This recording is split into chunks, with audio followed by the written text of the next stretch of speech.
Hi everyone, my name is Sam Livingston. I'm a postdoctoral researcher here at University of British Columbia in Dr. Patrick Keeling's lab. I'm doing some work down in the bioimaging facility, preparing some samples for a transmission electron microscopy.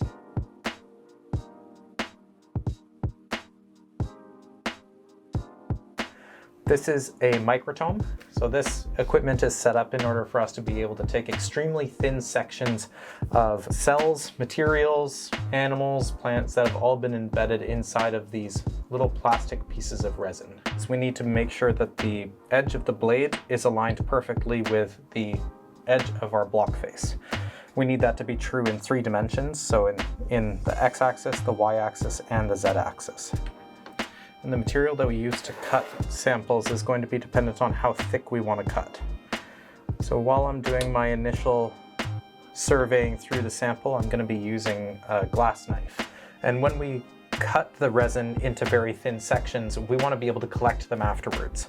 So what we create then is a silver tape boat or a moat. We fill it with water so that the section can just glide along the surface and is ready for us to collect in any number of ways.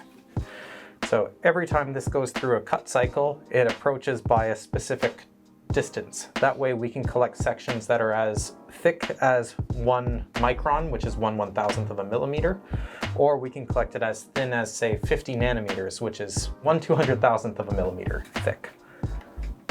Part of the fun aspect of working things up for electron microscopy is thinking about all of the crude tools that people have figured out. So this is a wooden stick with a tiny little Dalmatian hair on the very end of it.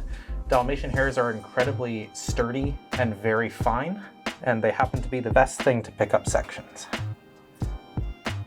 Being able to get in, lift up some sections, transfer them onto the droplet of water, and then we heat fix it with a heat block.